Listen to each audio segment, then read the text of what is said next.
Du coup, je vais vous introduire le temps que vous vous préparez. Donc, Arnaud Lassin, qu'on voit, je sais pas si Laurent est là, je le vois pas encore à l'écran. Laurent Il va va arriver. revenir là, dans quelques secondes. Ok.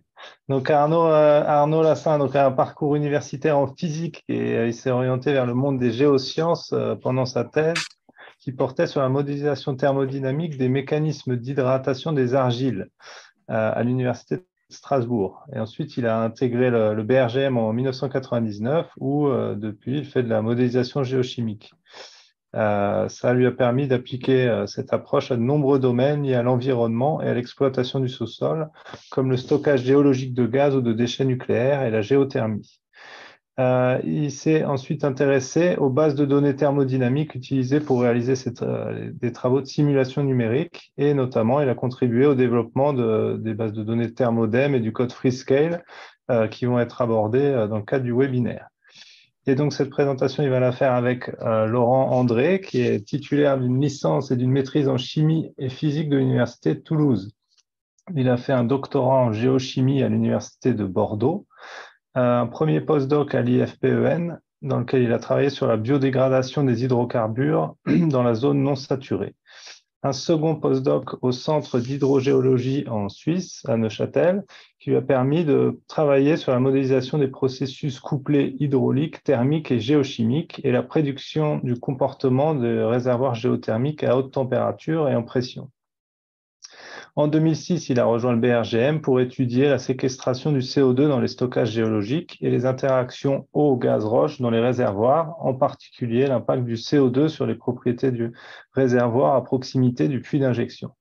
Et il travaille également, donc c'est de ça dont ils vont parler, sur la modélisation géochimique des systèmes biogéochimiques et sur les solutions salines avec la détermination de nouveaux paramètres d'interaction pour les bases de données de Pizza.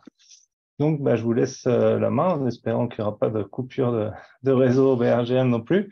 Et voilà, merci par avance.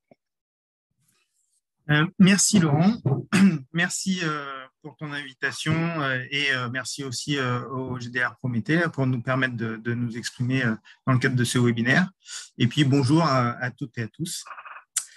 Donc je commencerai par une très rapide introduction du BRGM. Là, c'est un EPIC, c'est-à-dire un établissement public à caractère industriel et commercial dont la population est d'environ 1000 personnes.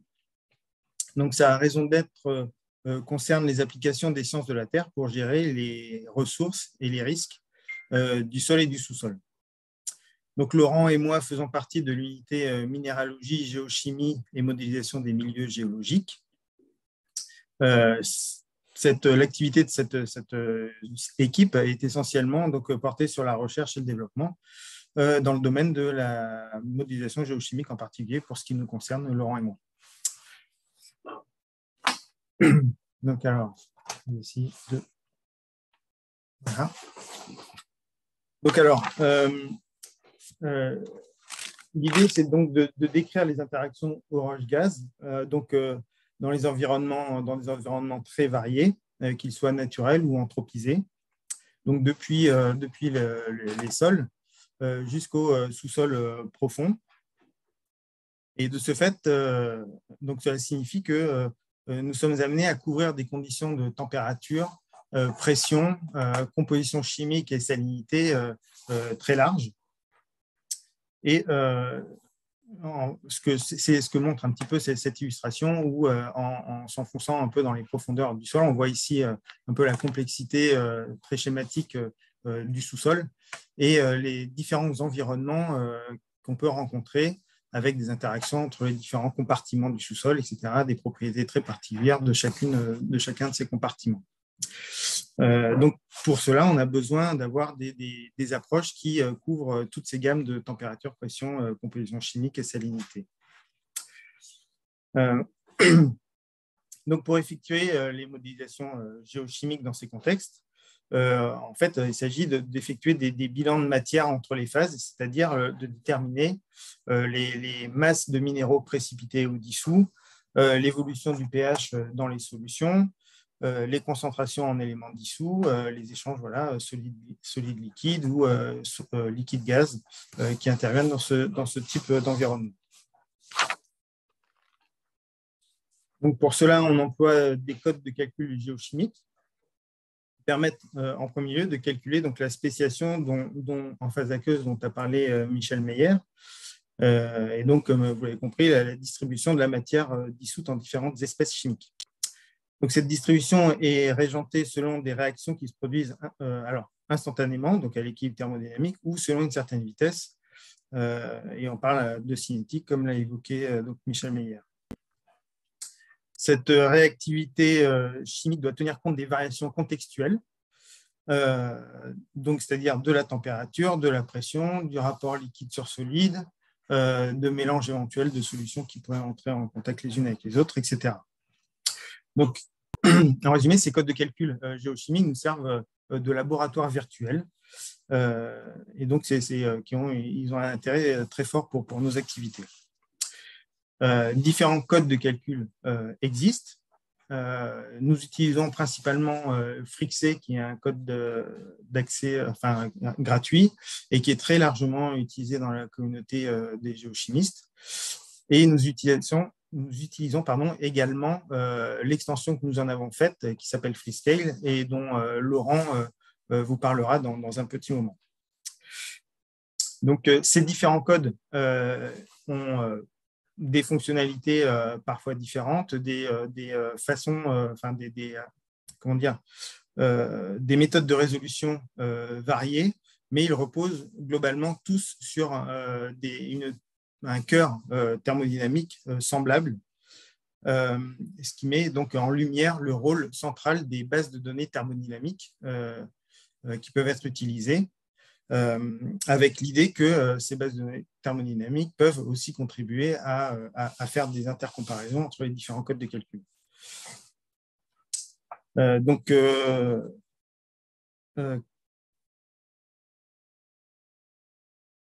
on va voir comment on fonctionne avec ces bases de données thermodynamiques. Alors, pour illustrer quand même le fonctionnement d'un code de calcul en général, c'est on renseigne dans un fichier d'entrée les différentes caractéristiques propres au système à étudier. Donc, associé à ce fichier d'entrée, la base de données thermodynamique est sollicitée par le code de calcul qui nous permet de recalculer l'évolution des propriétés chimiques de ce système, des transferts de masse, des variations de masse entre les différentes phases, etc. Donc, la base de données thermodynamique est donc assez centrale dans le calcul géochimique. Donc, mais de quoi s'agit-il? Alors, encore une fois, évoqué par Michel Meyer, le cœur de la modélisation géochimique, c'est la loi d'action de masse, c'est-à-dire l'équation qui est associée à une réaction, ici pour l'illustration de dissolution, par exemple, d'un solide AB pour donner deux espèces aqueuses A+, et B-. Donc, c'est cette relation qui établit en fait la correspondance entre la composition chimique de la solution à l'équilibre avec le minéral et contrainte par cette constante d'équilibre ici, qui est une constante thermodynamique qui ne dépend que de la température et de la pression. Cette constante thermodynamique est établie dans les conditions standards, donc correspond à des conditions standards pour son établissement et décrit un bilan énergétique entre les produits et les réactifs. De l'autre côté du signe inégal, donc nous avons le produit d'activité ionique déjà évoqué, qui s'exprime également en termes de produit entre les concentrations et les coefficients d'activité, qui eux décrivent l'écart à la non-idéalité, enfin l'écart à l'idéalité, pardon, lié au contexte chimique local, et qui dépendent donc de la température, de la pression et de la salinité, et qui, ces coefficients d'activité, comme indiqué également dans la présentation précédente, sont décrits par différents modèles dont la validité varie en fonction notamment de la force ionique de la solution. Et puis, quand le signe égal n'est pas atteint dans la loi d'action de masse, donc nous sommes hors équilibre et nous avons affaire, dans la plupart des cas, à des réactions qui sont limitées sur le plan cinétique. Voilà. Donc, cette loi d'action de masse, c'est une équation relativement simple, mais qui est intéressante puisqu'elle permet de relier trois sujets qui sont distincts, mais qui sont intimement liés par cette équation même. Donc, nous allons plutôt nous intéresser, pour ce qui me concerne, là, sur ces aspects-là, liés à la constante d'équilibre. Et Laurent parlera peut-être davantage de cette partie-là de l'équation. Donc, pour ce qui me concerne, là, je me concentre sur les solutions diluées, c'est-à-dire les solutions qui sont caractérisées par une salinité inférieure à un équivalent de 35 grammes de chlorure de sodium par litre. Donc, la salinité proche de l'eau de mer. Et dans ce cadre-là, l'accent de la description du fonctionnement d'un système chimique, l'accent est porté sur la spéciation en phase aqueuse, c'est-à-dire la prise en compte explicite des réactions de complexation en phase aqueuse. Dans ce contexte-là, donc on applique en revanche des corrections des coefficients d'activité utilisant des équations génériques, comme les équations de type de Baïkal étendu. Ici, vous avez Bédot et Davis, que vous avez déjà vu tout à l'heure, qui ne dépendent que de la force ionique de la solution et de la charge de l'espèce aqueuse en présence, dont on s'intéresse. Donc, n'ayant pas d'action particulière à faire sur la partie coefficient d'activité, comme je disais, dans le cadre des solutions diluées, donc on travaille surtout au niveau des constantes thermodynamiques pour alimenter les bases de données thermodynamiques.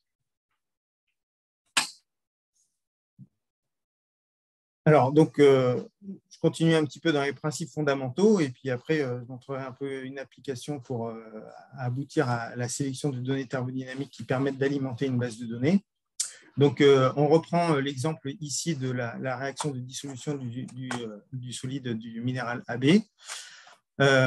Et donc, on considère la constante thermodynamique de la réaction qui correspond en fait à un bilan énergétique entre les produits et les réactifs, exprimé ici, et donc qui fait intervenir les énergies libres de Gibbs de formation des différents composés impliqués dans la réaction. Et on voit donc que cette énergie de réaction, c'est une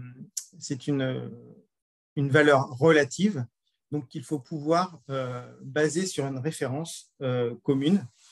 Et donc, pour définir les composés de référence à partir desquels on définit toutes les constantes de réaction, donc on utilise les éléments chimiques pour lesquels on a défini une énergie libre de Gibbs égale à 0. Alors, ce n'est pas nous, hein, c'est la communauté. Donc, a fait le choix de définir une énergie libre de Gibbs égale à 0 pour les éléments chimiques, donc à 25 degrés, 1 bar. Et puis, la référence des références, c'est le proton pour lequel toutes les propriétés sont supposées nulles, donc énergie libre de Gibbs, enthalpie et entropie. Donc les conditions de référence sont 25 degrés 1 bar. Et puis, donc, le calcul des propriétés thermodynamiques et notamment de l'énergie libre de Gibbs d'un composé en fonction de la température et de la pression est donné par cette équation qui fait intervenir, outre l'énergie libre de Gibbs aux conditions de référence et l'entropie aux conditions de référence, ça fait intervenir également la capacité calorifique et le volume molaire. Et nous avons également, pour assurer la cohérence entre les différentes propriétés thermodynamiques, cette relation ici qui relie l'énergie libre de Gibbs à l'enthalpie et à l'entropie. Donc, mais les choses n'étant pas forcément toujours simples, nous avons, en tout cas, différents modèles sont nécessaires pour décrire les propriétés thermodynamiques de formation des espèces aqueuses, des minéraux et des gaz en fonction de la température et de la pression. Donc, pour les espèces aqueuses, nous avons recours à la théorie HKF, développée dans les années 80-90, qui exprime le volume partiel molaire standard et la capacité calorifique en fonction de la température et la pression selon ces deux expressions, donc, qui intègrent un terme, chacun un terme intrinsèque propre à l'espèce aqueuse, dans lesquels des termes partagés entre les effets communs de température et de pression se retrouvent entre les deux composés. Et ces équations intègrent également un terme de solvatation qui inclut les propriétés diélectriques du solvant, en l'occurrence l'eau. Alors, pour les propriétés thermodynamiques et les propriétés diélectriques du solvant, nous avons recours aux équations recommandées par l'Association internationale des propriétés de l'eau et de la vapeur. Et nous avons implémenté tout ça dans un code qu'on a appelé ThermoZNS pour calculer les propriétés thermodynamiques des minéraux, des espèces aqueuses et des gaz en fonction de la température et de la pression, mais à l'état standard. Alors, pas pour les gaz à l'état standard, mais des minéraux et des espèces aqueuses. Alors, ces calculs peuvent se faire entre 5000 bars et 1000 degrés pour une densité, du solvant supérieure à 0,35 grammes par centimètre cube. Donc, c'est un domaine relativement large dans lequel on peut faire les calculs thermodynamiques, mais avec des restrictions malgré tout à l'approche de la région proche du point critique de l'eau, où là, il y a une zone qui est assez interdite, mais pour lesquelles il y a des travaux qui sont en cours dans les projets européens, et donc on peut s'attendre à ce que dans un futur plus ou moins proche, on puisse aller explorer ce domaine, faire des calculs dans ce domaine, mais ça sous-entendra probablement une évolution des modèles et des bases de données associées. Pour ce qui concerne les solides, c'est un peu plus simple au niveau du calcul, j'entends, puisqu'on considère généralement que le volume molaire est constant et que la capacité calorifique est décrite par une équation de type Meyer-Cayley, ce qui donne lieu d'ailleurs à la forme générique généralement renseignée dans les bases de données thermodynamiques pour la variation de la constante d'équilibre en fonction de la température. Pour les gaz, différentes équations d'état ont été développées, différents spécialistes sont présents ici, et ça peut prendre des formes relativement compliquées, mais dans notre cas, nous utilisons une forme de Peng-Robinson, une équation de Peng-Robinson qui a l'avantage de nécessiter relativement peu de paramètres d'ajustement. Voilà, et donc, sur la base de ces préliminaires thermodynamiques, nous avons été amenés à développer notre propre base de données qu'on a appelée Thermodem depuis à peu près une quinzaine d'années, selon une méthodologie en fait, de sélection des données thermodynamiques présentes dans la littérature pour la plupart, et à l'occasion, nous avons été amenés également à en acquérir de nouvelles, mais disons que le principe de base, c'était d'abord d'utiliser les données de la littérature.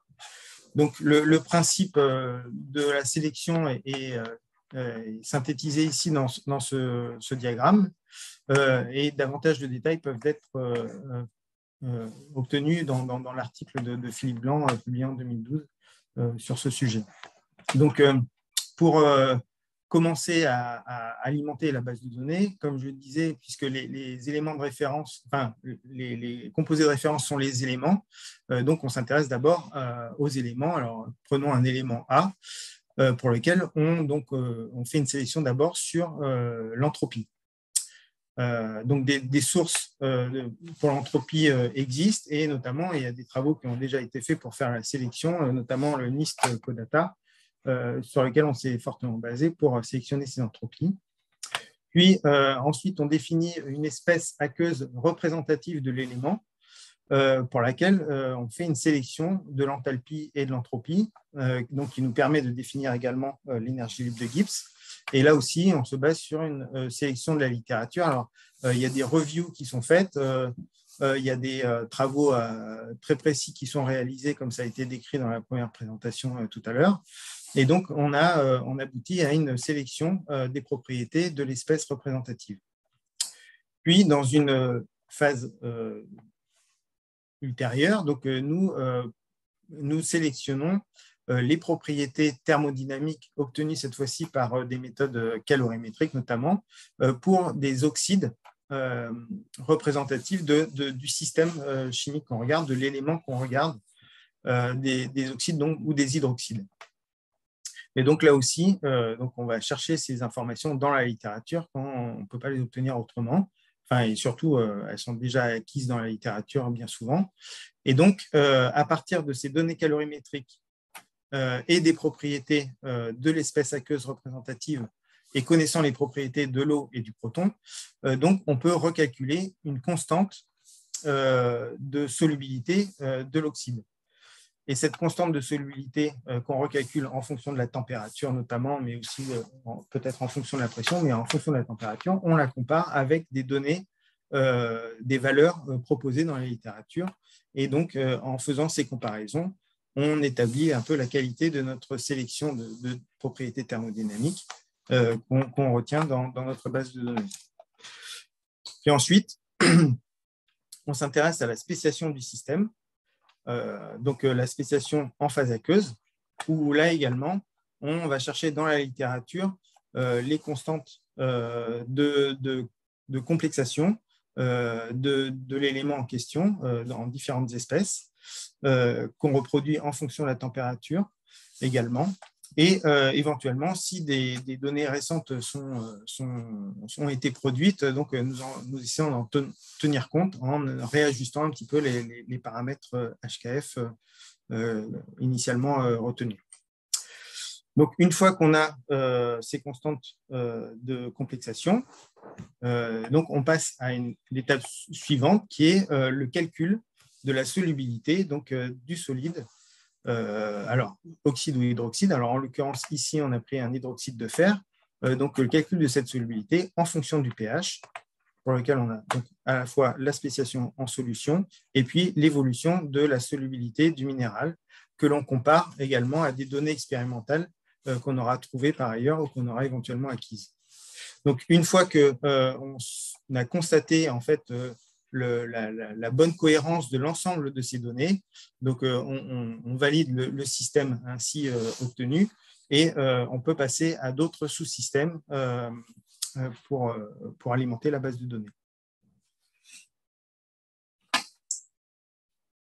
Autre étape de recherche de cohérence, donc quand on a bien défini tout un système, on peut être amené aussi à tracer des diagrammes de prédominance, donc c'est-à-dire calculer en fait les zones de stabilité ou de prédominance de minéraux en fonction de la composition de la solution avec laquelle ils sont à l'équilibre.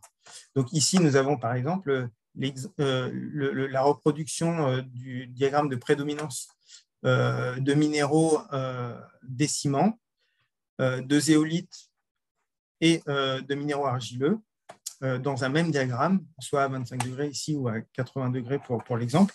Et donc, la comparaison de ces domaines de prédominance en fonction de notre connaissance phénoménologique du comportement du système nous permet d'avoir un niveau de degré de vérification de la cohérence de la base de données. Voilà. Et donc, en plus de l'alimentation en valeur de propriétés thermodynamiques dans la base de données, nous attachons également beaucoup d'importance sur la traçabilité de ces données et nous renseignons donc, systématiquement les références bibliographiques qui nous ont servi pour alimenter la base de données ou un système donné. Également, nous produisons des rapports à des articles ou des notes de mise à jour pour toujours savoir d'où viennent les données qui sont renseignées dans la base de données. Et puis, donc, cette base de données est mise à disposition sous différents formats, donc, en particulier Frixé, mais également d'autres codes de calcul pour justement, comme je disais tout à l'heure, favoriser un peu l'intercomparaison entre les codes. Et donc, cette base de données est disponible ici via le site internet qui est indiqué ici. Donc ça, c'était pour les systèmes dilués, donc en contact de solutions diluées, pardon. Et donc, l'étape suivante, c'est d'introduire la notion de salinité dans ces systèmes-là. J'ai passé la parole à Laurent pour passer à ce niveau, Merci, à ce sujet. Merci Arnaud. Oui, donc voilà, Arnaud vous a présenté toute cette partie sur les solutions diluées, hein, qui est une partie primordiale. Moi, je vais vous parler un petit peu plus des systèmes salés. Alors, pourquoi s'intéresser à ces systèmes-là, hein? En fait, c'est tout simple. On a une demande qui est très forte sur ces systèmes, avec de nombreuses applications, que ce soit au niveau industriel ou que ce soit au niveau des géosciences.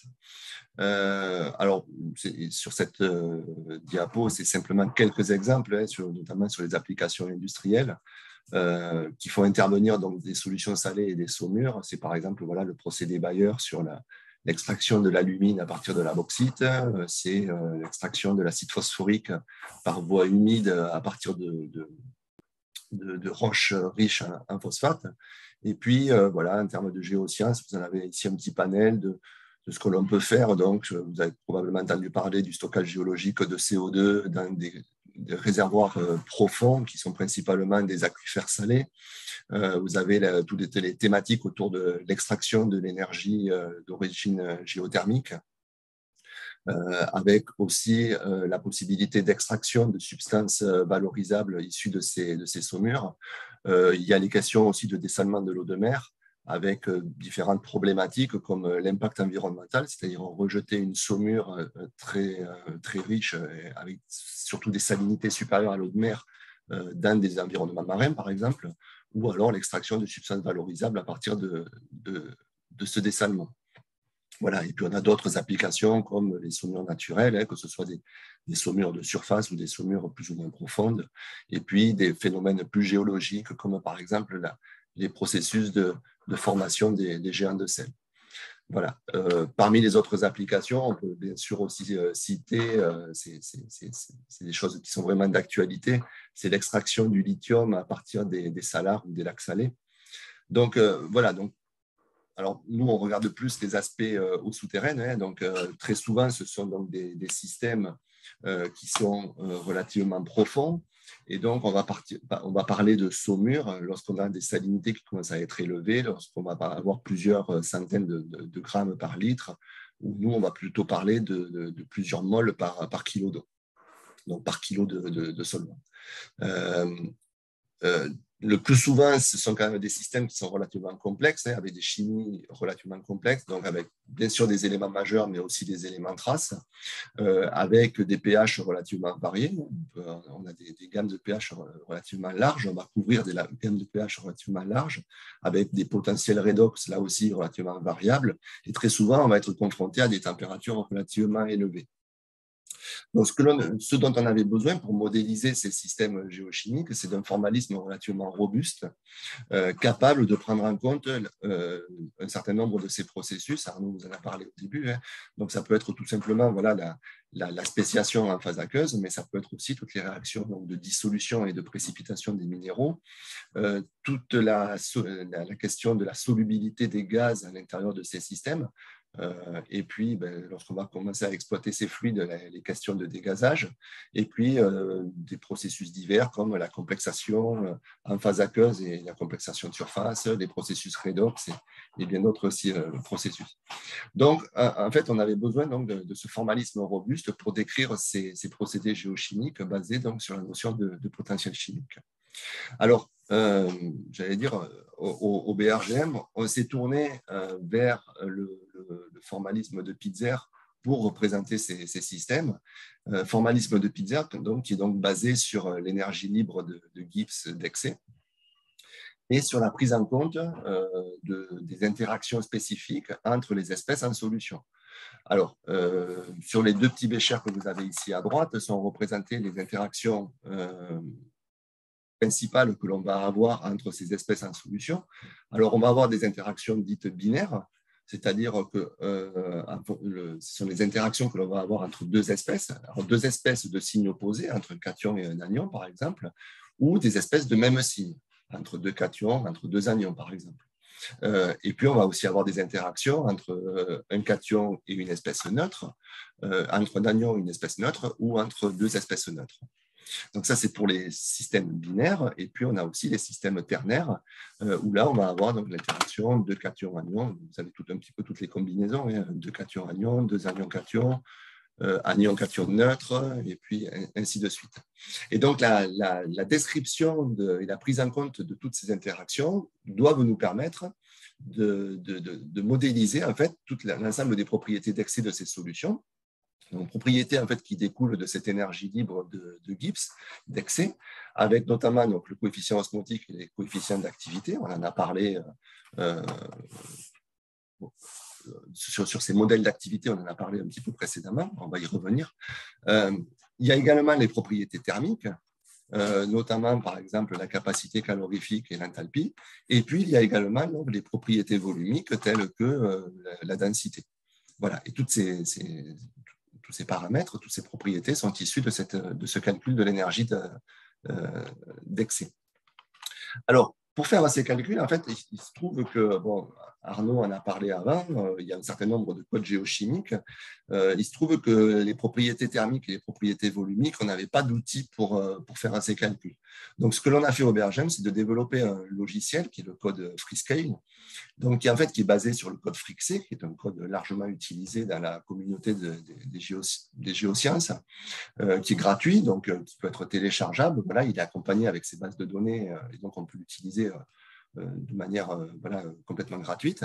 Et donc, on a rajouté à l'intérieur un certain nombre de fonctionnalités pour justement atteindre ces propriétés qui n'étaient pas données par Frixé. Et donc, c'est ce qui a donné le code Freescale développé il y a quelques temps. Alors, juste pour rappel, qu'est-ce qu'on a rajouté en fait, dans le code Frixé, hein, donc, enfin, dans Frixé. Donc, dans Frixé, on avait le calcul du coefficient osmotique et des coefficients d'activité. Alors, en fait, donc, ce coefficient osmotique, c'est tout simplement la dérivée de l'énergie d'excès par rapport à la masse de solvant, et le coefficient d'activité, c'est la dérivée par rapport au nombre de moles du composé. Donc, ce que l'on a rajouté, donc, ce sont les dérivés par rapport à la température qui nous permettent d'accéder aux propriétés thermiques, telles que l'enthalpie, et puis ici, les capacités calorifiques. Donc, capacité calorifique apparente, la capacité calorifique du solvant. Vous avez un petit peu la liste ici. Donc, vous avez le CP standard, le CP apparent et le CP de la solution. Vous avez donc l'enthalpie ici apparente que l'on peut calculer. Et puis, la dérivée de cette énergie d'excès par rapport à la pression nous permet d'accéder notamment au volume standard, au volume apparent et à la densité de la solution. Voilà. Donc, en fait, toute cette approche en fait, est basée sur une approche combinée entre les équations de type HKF que Arnaud va vous présenter et les équations de Pinzer. Voilà. Donc, au niveau des équations de Pinzer, ben voilà le formalisme complet pour notamment calculer le coefficient d'activité de chaque espèce, hein, à la fois des cations et des anions. Bon, on ne va pas rentrer dans le détail, mais tout simplement pour montrer un petit peu la complexité. C'est-à-dire que dès qu'on va obtenir une solution un petit peu complexe contenant de nombreuses espèces, forcément, on va rajouter, puisque en fait, on va rajouter toutes les interactions, à la fois binaires et à la fois ternaires. Et donc, on va forcément avoir une matrice qui va être relativement importante. Alors, donc, il y a eu ce développement du code, bien entendu, et donc il fallait une base de données associée. Et donc, c'est attaché, maintenant depuis quelques années avec Arnaud, à développer cette base de données, qui est en fait une base de données vraiment dédiée au logiciel Freescale, qui est régulièrement mise à jour. Alors, elle a été définie sur une gamme de température la plus large possible, hein. Donc, tous les paramètres d'interaction, une grande quantité de ces paramètres d'interaction sont en fonction de la température. Vous en avez un exemple juste ici dessous. Hein. Là, vous avez notamment les paramètres d'interaction binaires voilà, entre différentes espèces. Hein. Voilà, donc on essaye de l'alimenter le plus possible, toujours de manière cohérente. Donc, on essaye de donner le plus d'informations possible pour savoir d'où viennent ces données et on ne donne que des valeurs qui ont été publiées. Voilà, donc je le signale ici, le code Freescale et sa base de données sont sont disponibles. Vous nous contactez, ou Arnaud ou moi, et on pourra vous envoyer le package. Alors, comment est-ce qu'on… Alors, cette base de données, comme je l'ai dit, elle est mise à jour régulièrement. Alors, comment est-ce qu'on travaille pour la mettre à jour? Alors, ce qu'il faut savoir, c'est que très souvent, on pourrait lire dans certains papiers que les bases de Pitzer sont souvent limitées, notamment en termes de concentration. Certains papiers, vous verrez que les bases sont limitées à 6 molaires, qu'elles sont limitées sur beaucoup de paramètres, qu'elles sont limitées au niveau des systèmes chimiques. C'est vrai, il y a encore des trous, on le verra un tout petit peu plus tard. Mais voilà, l'objectif qu'on a eu dans le Freescale, c'est de définir ces bases sur des gammes de température et de pression et de salinité, de composition les plus larges possibles. Alors, voilà un petit peu résumé la méthodologie que l'on applique pour caractériser les paramètres d'interaction. Alors, on travaille déjà sur une compilation des données de la littérature. Alors, on va récupérer toutes les informations possibles sur des systèmes binaires. Ça peut être des activités de l'eau, des coefficients osmotiques, des données de solubilité de sel dans l'eau pure. On va faire pareil sur les systèmes ternaires. On va pouvoir ajouter notamment des informations sur la densité, sur le pH ou autre. Il va y avoir toute une phase de sélection de ces données. C'est-à-dire qu'on va avoir du tri à faire parce que parfois, voilà, il peut y avoir des différences selon la méthode d'acquisition ou autre. Donc, il y a toute une phase de sélection. Et puis, derrière, une fois que cette phase lorsqu'on a notre set de données observables ou mesurées, on va pouvoir les utiliser pour faire la phase de paramétrisation. Et pour cela, on va utiliser un couplage donc, entre PEST, qui est un logiciel d'optimisation, qui là aussi est disponible, c'est gratuit, et le logiciel Freescale. Et donc, on a mis en place une méthodologie dans laquelle, en fait, PEST prend le contrôle de Freescale et va, en fait, lancer Freescale à partir d'une base thermodynamique qui contient nos paramètres d'interaction à déterminer. Donc, PEST va attribuer sur ces paramètres d'interaction, donc on va travailler sur un système donné, PEST va attribuer, pour initialiser le calcul des valeurs sur ces paramètres d'interaction, va faire tourner Freescale, et puis on va obtenir un résultat numérique, et ce résultat numérique va être comparé aux observables. PEST va comparer tout ça, donc Michel Meyer en a parlé tout à l'heure, il y a tout un travail de comparaison, notamment de regarder les questions de résidus, les questions d'écart entre les données observées et les données modélisées. Il y a un certain nombre de critères de convergence à regarder. Donc, PEST va faire cette première estimation, et puis si les critères de convergence ne sont pas atteints, on va repartir pour un tour et on va ainsi optimiser de manière itérative l'optimisation de nos paramètres d'interaction. Et de cette manière, donc, on va arriver à caractériser nos paramètres d'interaction, donc à la fois binaires et à la fois ternaires, pour reproduire les observables. Donc, ces observables, ça peut être donc des activités de l'eau, des courbes d'isoactivité.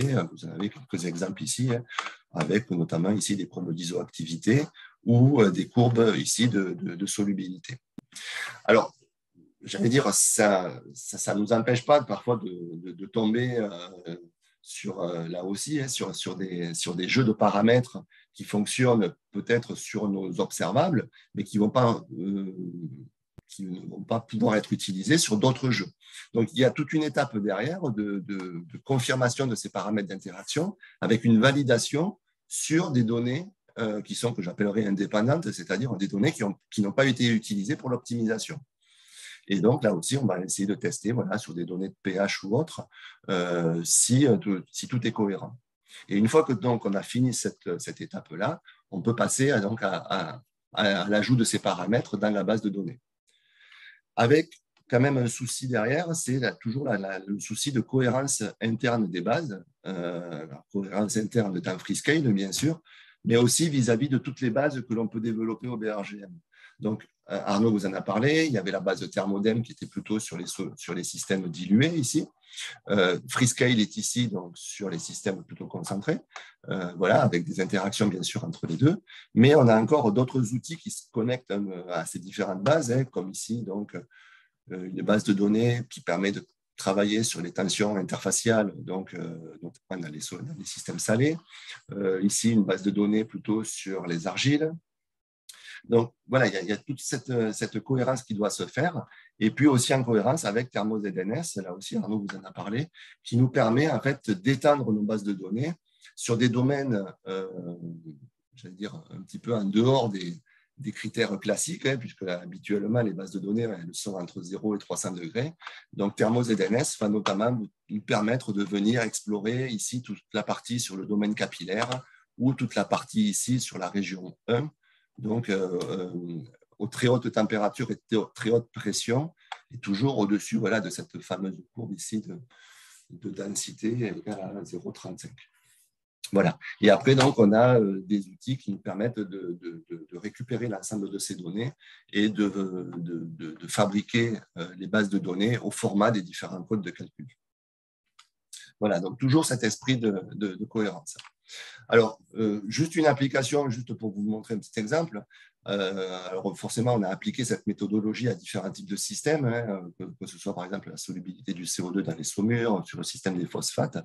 Je voulais simplement vous montrer cet exemple sur le lithium, sur lequel Arnaud a travaillé, qui vous montre un petit peu la robustesse de l'approche, notamment ici, vous voyez le chlorure de lithium, qui a des solubilités très importantes, hein, puisque là, on est donc en mol par kilo, donc on monte à des concentrations, enfin, des activités de l'ordre de 40 mols par kilo. Donc, ça, voilà, il y a un petit peu d'eau et beaucoup de soluté. Voilà, donc des concentrations très, très fortes, notamment à haute température. Et puis, on peut donc décrire ces systèmes entre 0 et 250 degrés, notamment ici, voilà, le coefficient d'activité moyenne. Donc, on travaille sur le binaire, mais on travaille également donc, sur les ternaires. Voilà, vous en avez quelques exemples ici, notamment dans NaCl ou dans CaCl2.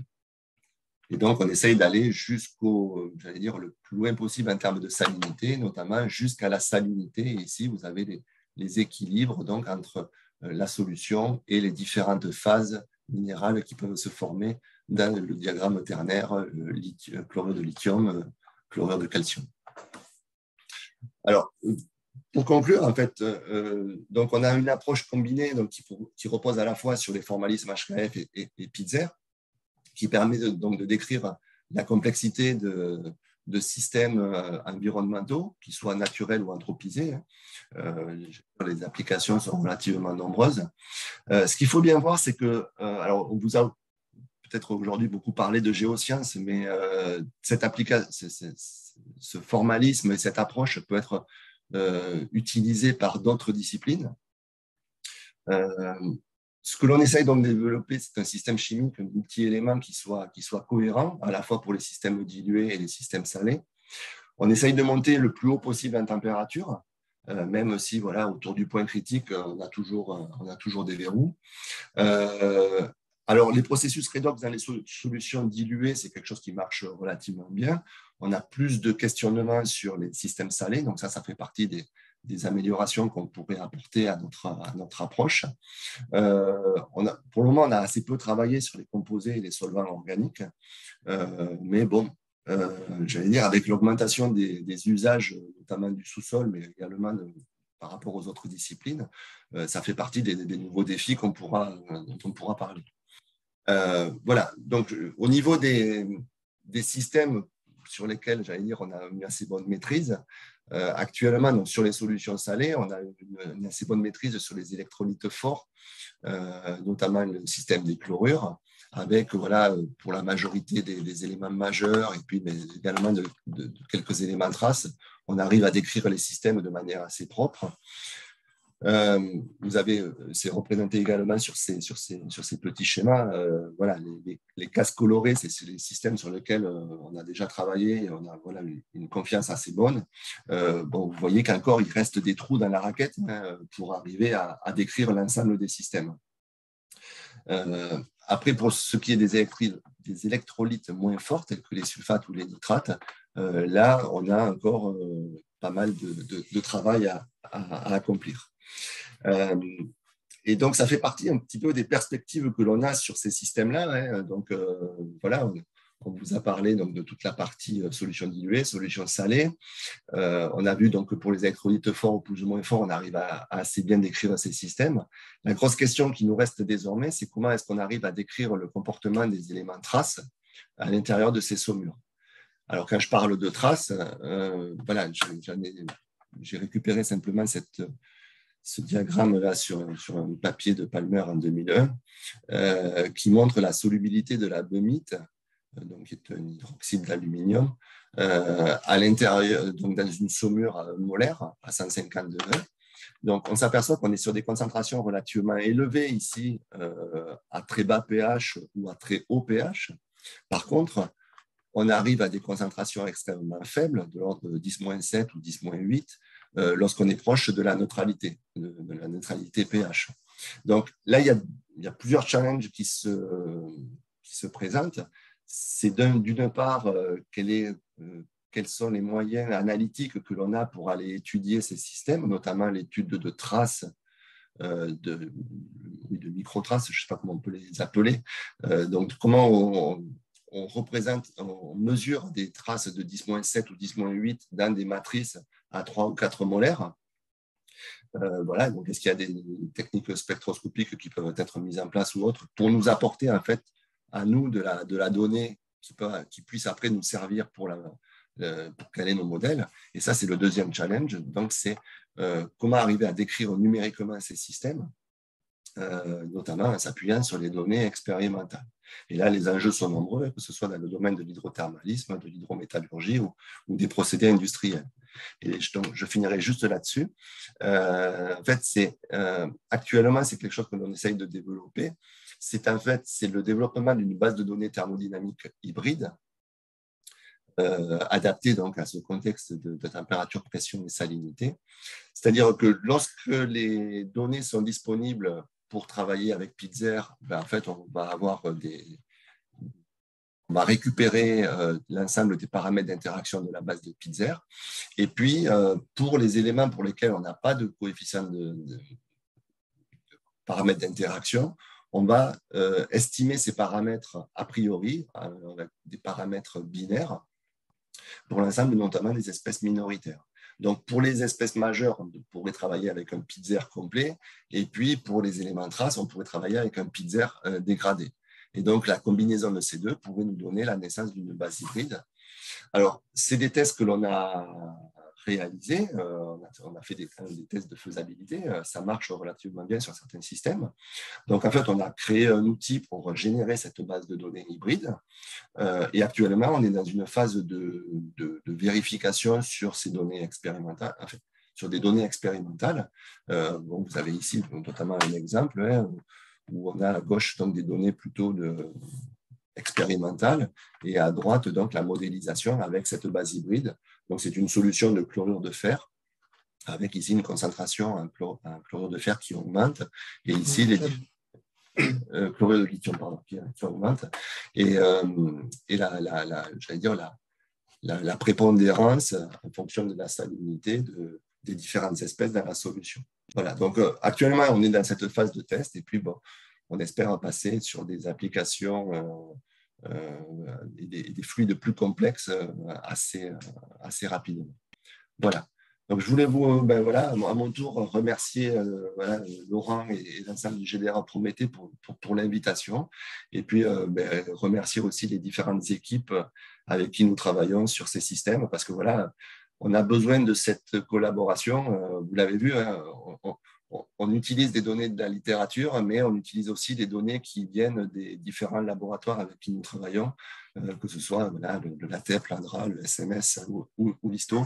Voilà, donc merci à eux, parce que la modélisation sans ces données, on ne peut pas avancer. Voilà. Et notamment, il y a une thèse en cours avec donc, le laboratoire SMS et Yoann Cartini et Nicolas Courard.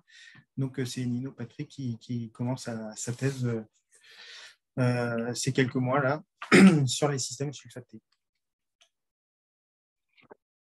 Merci beaucoup à vous deux. C'était une super présentation. Donc, juste, vous avez mentionné Johan, on va passer quelques temps avec les questions et puis on va lui redonner la parole parce qu'apparemment le problème de réseau est résolu. Donc, on a pour l'instant deux questions là, qui sont dans le chat, donc n'hésitez pas à en poser d'autres si vous en avez, hein. La première, c'est pour savoir s'il y a une différence entre la base de données Pizzer de Frixé et la base de données Freescale. Oui. Oui, la réponse est oui. Oui. Alors, j'allais dire,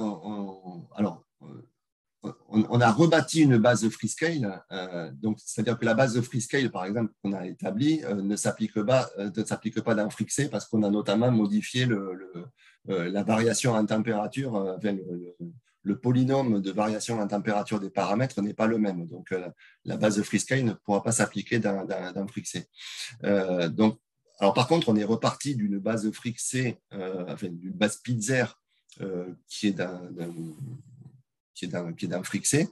On a récupéré des données, j'allais dire, un petit peu historiques, hein, qui sortent des bases, notamment d'Harvey, de Greenberg ou autres, qui voilà, sont quand même des paramètres établis depuis très longtemps. Donc, il y a quelques paramètres qu'on a pu récupérer, notamment pour les éléments majeurs, mais il y a quand même, j'allais dire, une grosse partie de la base qui a été après établie voilà, depuis maintenant une dizaine d'années.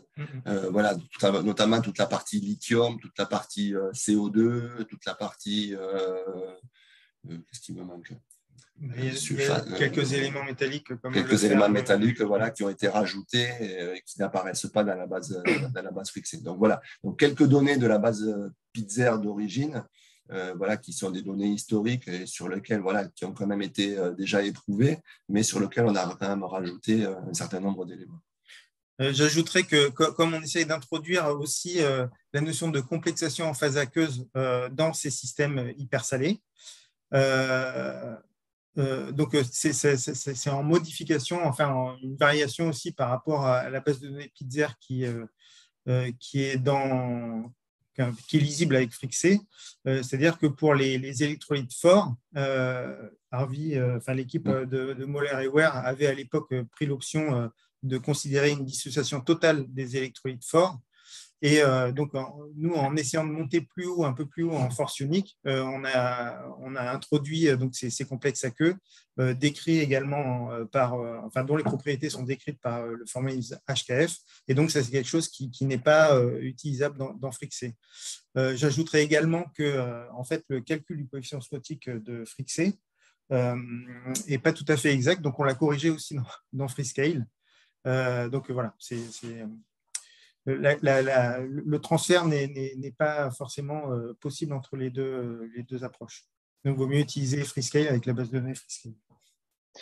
Alors, une autre question, tant qu'on est sur le modèle de Pizzer, donc de Jean-Charles, là, qui demande si ce modèle il peut être utilisé avec des solvants mixtes du type eau, alcool. Alors, aujourd'hui, on n'a pas du tout travaillé dessus. Donc, je ne sais pas si ce n'est pas possible, mais en tout cas, nous, on n'a pas travaillé dessus, donc on ne peut pas répondre. Et très bien. Et après, sur la partie numérique, il y a une question donc, sur l'outil PEST. Donc, la question, c'est est-ce qu'il dispose d'une approche pour sélectionner les paramètres de Pizzer les plus estimables, les plus sensibles à partir des mesures? Ça serait bien, ça, j'imagine. C'est une bonne question. Alors, on a une utilisation peut-être un petit peu, brutale de PEST, je dirais, primaire. Et ça mériterait effectivement d'approfondir la question par quelqu'un qui s'y connaît davantage en matière d'optimisation, de techniques d'optimisation. D'aller voir si effectivement il y a une façon intelligente d'identifier les paramètres qui sont les plus judicieux dans l'estimation. Mais enfin, pour reprendre un petit peu ce que Michel Meyer présentait tout à l'heure, il est clair que certaines optimisations nous amènent notamment sur des minima qui ne sont pas forcément les bons, quoi. Donc, quand on fait une paramétrisation, en fait, une optimisation des paramètres, on essaye de voir si on converge vers la même solution en partant de différents points, en fait. Et c'est pour ça qu'aussi derrière, c'est important de valider nos paramètres sur des données qui sont indépendantes. Donc voilà, pour justement voir si on est bien tombé sur le bon minima ou pas. On va prendre une dernière question là, sur la base Thermodem. Donc la question, c'est est-ce que vous avez une liste actualisée des données thermodynamiques manquantes qui seraient les plus intéressantes à obtenir? Question très large. Alors, je ne sais pas si c'est en termes de type de données thermodynamiques, de propriétés, ou si c'est par rapport à des systèmes chimiques donnés. S'il s'agit de type de données de propriétés thermodynamiques, il peut y avoir la vitesse du son, par exemple, dans les solutions. Ça peut être une contrainte par rapport aux propriétés volumiques des composés chimiques. S'il s'agit de systèmes chimiques à proprement parler, là, c'est très, très, très, très, très vaste. Les composés organiques sont un gros sujet. Ensuite, il y a toute une partie de minéralogie qui concerne en fait différentes applications du sous-sol sur lesquelles on est amené à travailler. Donc, les éolites en particulier, là, ça reste encore un sujet d'intérêt aujourd'hui, des travaux qui sont faits. Les éolites, les ciments, il y a toujours de l'acquisition qui se fait. Ce sont des phases minérales particulièrement complexes. Les phases minérales qui incorporent aussi des impuretés. Là, je pense notamment, on a des collègues géologues qui travaillent sur les tourmalines, qui sont des minéraux entre guillemets poubelles, c'est-à-dire qu'ils peuvent accueillir pas mal d'impuretés de tout genre et dont les propriétés thermodynamiques sont du coup difficiles à déterminer. Bon, très bien, merci beaucoup. Alors moi, j'en aurais une, mais je vous la poserai un autre jour. Je n'avais pas entendu parler de la dernière partie de ce que vous avez exposé là sur une espèce de modèle un peu prédictif là, pour ajouter des éléments, si j'ai bien compris, de Thermodem vers Freescale. Ce qui a l'air aussi très intéressant. Mais bon, voilà, l'heure tournant, je pense qu'on va vous remercier, puis on va redonner la parole à Johan.